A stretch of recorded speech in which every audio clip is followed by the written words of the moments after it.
Okay, y'all, I just went down this really muddy road with my little white car. I'm really hoping after I film this shrine, I will actually be able to get out of here and not get stuck in the mud and have to call someone, because that would be really embarrassing. Hi guys, welcome back to the vlog. My name is Megan. I am an American homemaker living here in Belgium with my husband and 2 dogs. If you are brand new, welcome. Don't forget to like and subscribe and hit the notification bell so you know when my new videos are coming out. I'm going to go ahead and apologize if you can tell my voice is a little off, or if you notice that this video is just a little late in coming out. I have been sick the end of this week, but I am on the mend now, so no worries.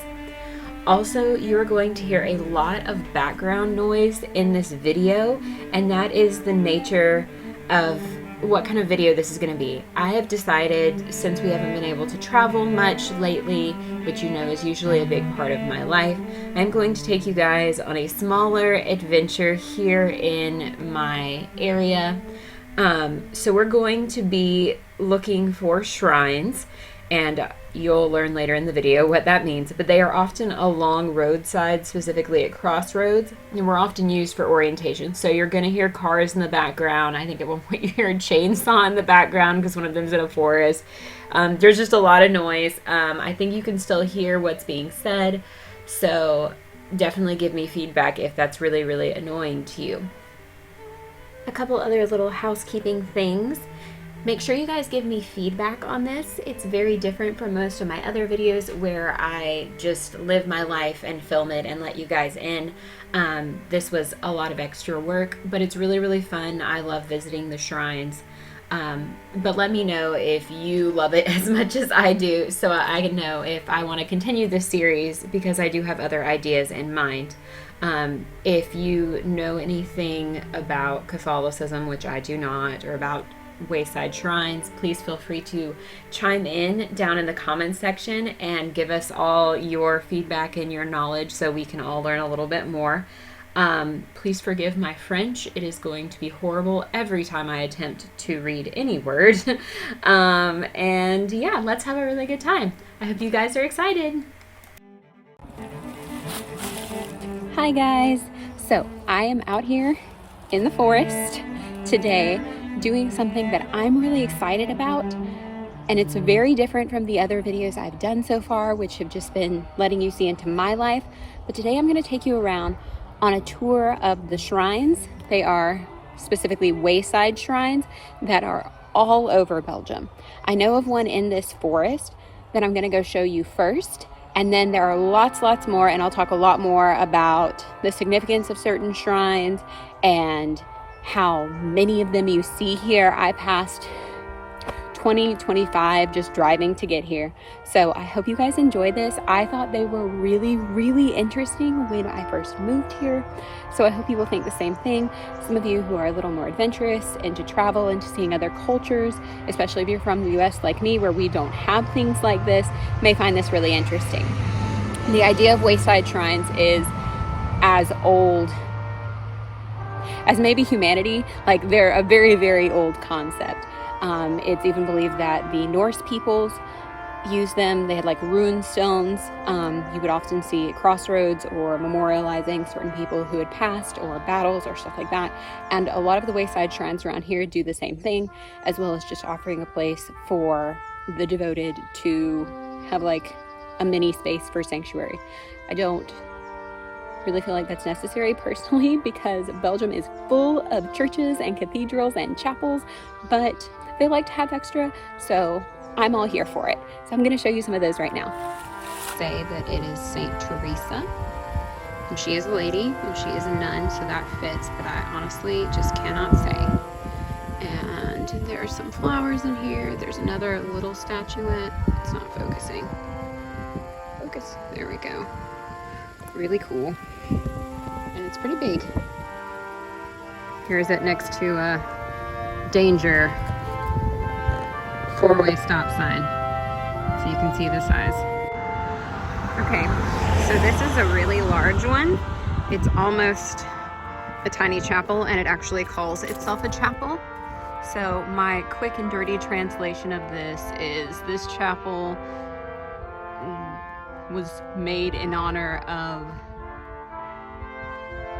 I don't know, maybe the death of Michael Flamet and family. I'm not sure. I will check my translations when I get home.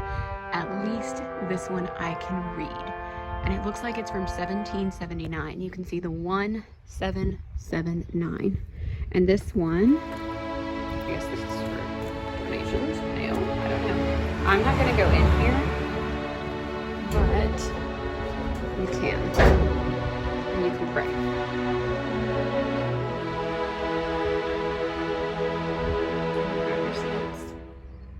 I'm trying to speak softly and not be disrespectful because, you know, this is a holy place, despite the fact that it's right along the side of the road.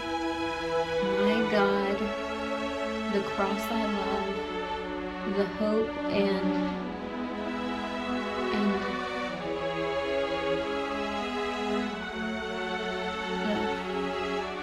the love of Our Lady of Fatima, or something, is what this says. I will check all my translations when I get home.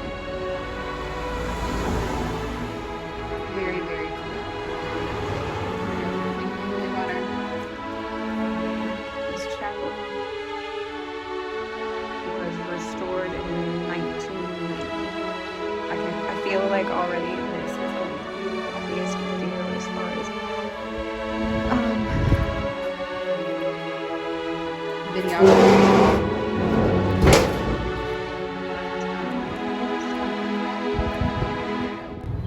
There's another one. This one looks newer and is not labeled.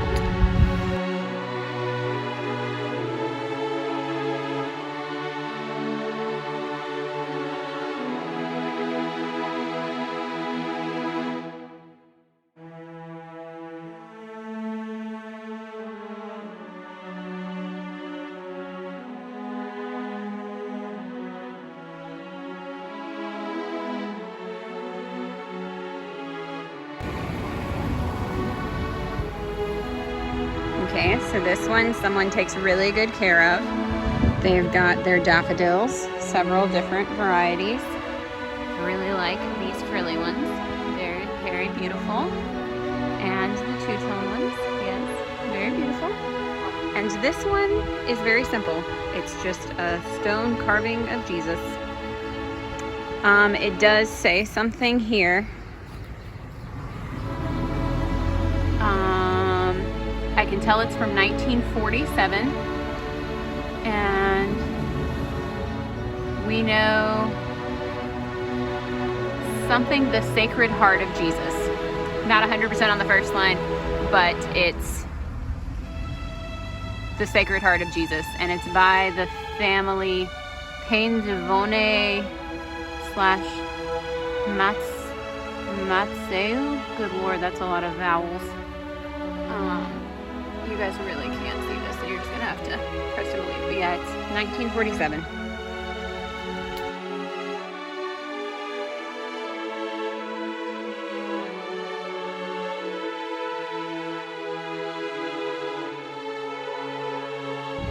Always pause to look at the beautiful sky. What a lovely time of afternoon. It looks very ethereal, very appropriate for our subject matter.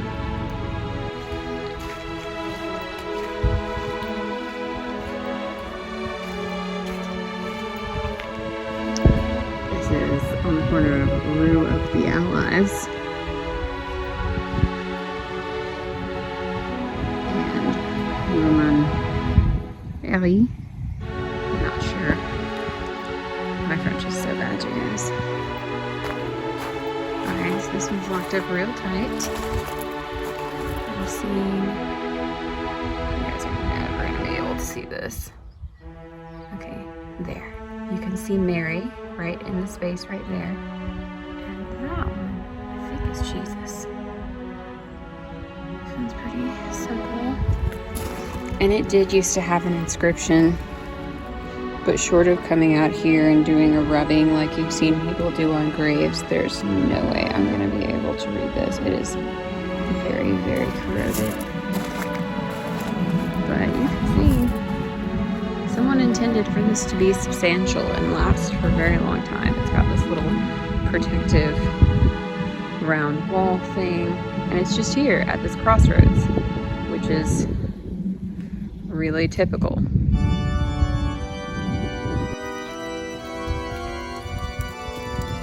Here's another one. I think this shape has a special name. I'll have to look up it again. It is Our Lady of the Good. I'm not sure what that word means. I will look it up. Praise for your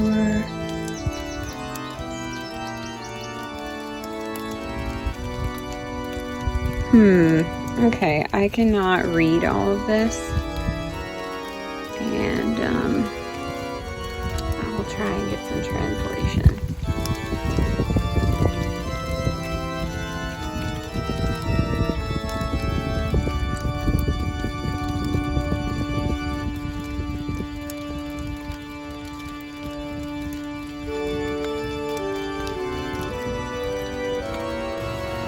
Here's another one that is quite large.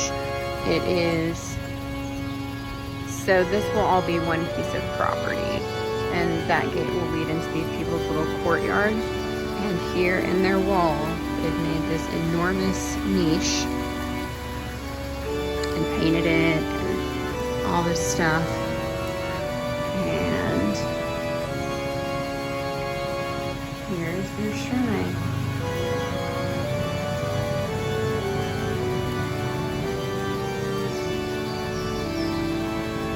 There is a year up there. I'm gonna really embarrass myself and tell you guys that I am so bad at Roman numerals, I don't even know what that is. So I will see if I can figure that out before I post this. That looks like it says something right there too. I'll see if I can figure out what that is too, but there's very real possibility I won't be able to. You can see there's some flowers and the statuette.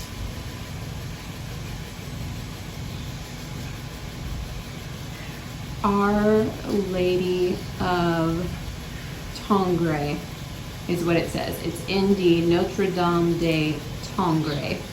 I don't know what that is. I'll look it up before I post.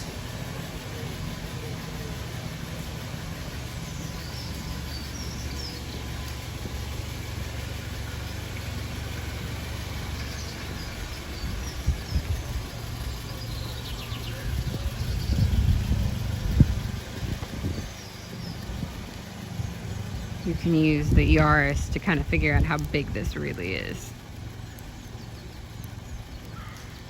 Okay, I'm gonna go try not to get hit by a car.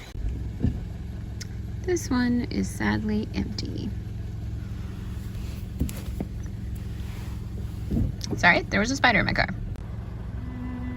Here's one built into the side of someone's house. It is painted red, so it's very noticeable. It's got the little steps leading up to it. Like, someone clearly put some effort into this for their little home shrine, but as you can see, it is empty now, which is too bad. This one is also pretty casual. I'm not sure what saint that is. It's a male monk. I guess all monks are males holding a baby, so that's probably pretty easy to figure out. I'll see if I can find out before I post this. Another little shrine.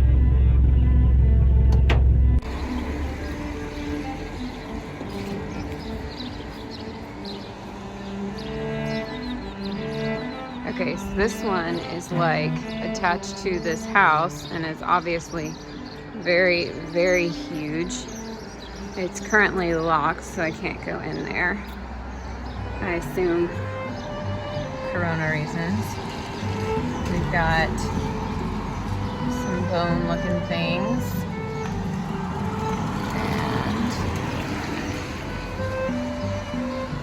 And crucifixes.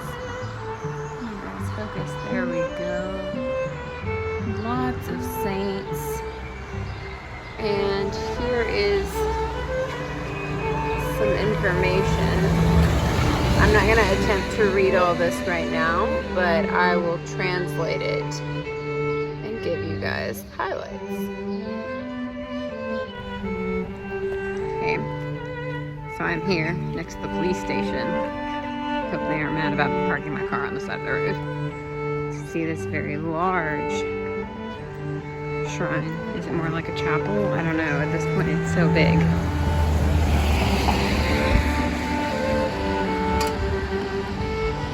The gate is secured, so I can't go in. But you can see it is very large compared to some of the shrines we've seen, and ornate. I like the salmon colored doors. And this is to the memory of Miss Sylvie Paternostre, the wife of Monsieur Theodose Lebrun, who was born in, I'm not going to attempt to say where she was born.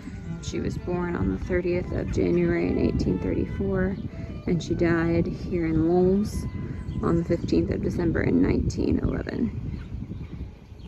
And I will try and translate what that bottom section says before I post this for you guys, so that my people who are not fluent in French can know what the bottom bit right there says. There you go. Yeah. Very cool.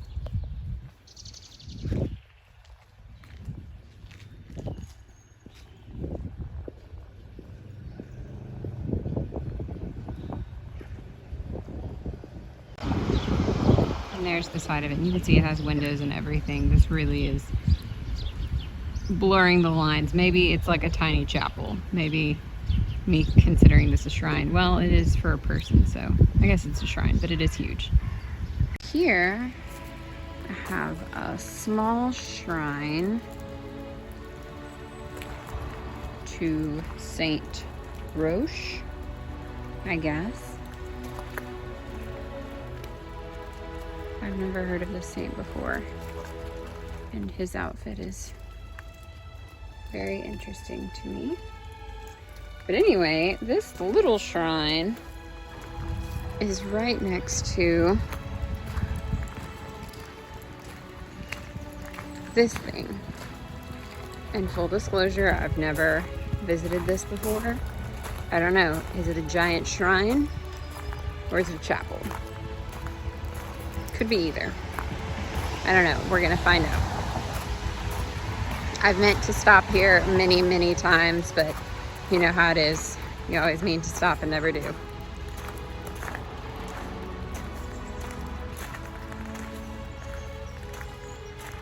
This appears to have this written in many languages. We might even have English, yes. So we are in Thorecourt, which is great. There's a wonderful cheesemaker here. And so, yeah, this is the Notre Dame de Lourdes Grotto, which was constructed in 1899 by the Dioxy family of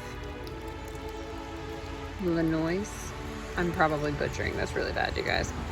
Owner of the neighboring castle. Oh, I guess there is a castle back in the woods over there. The coat of arms visible in the chapel, very popular pilgrimage site with Ascension Day as its high point. Since 1977, property of the Church of Thorecourt. Okay, so this is a grotto. Where does a grotto fall into the hierarchy of Catholic sacred sites? I don't know, but we will go check it out.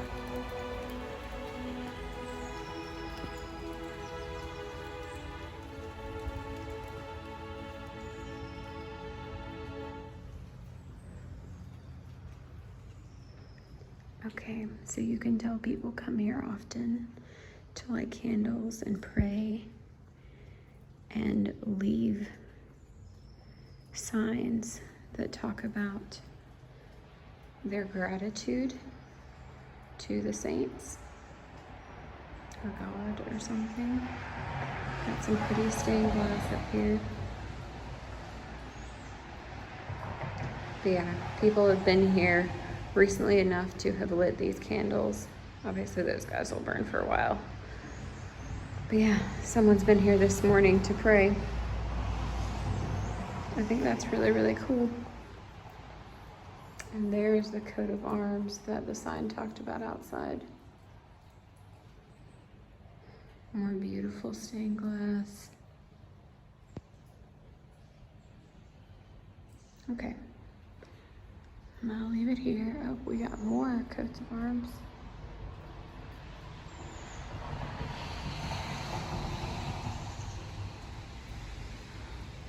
Yeah, these are all thanks to different saints. Mostly Notre Dame de Lourdes, but there are a couple other ones up there. Very cool.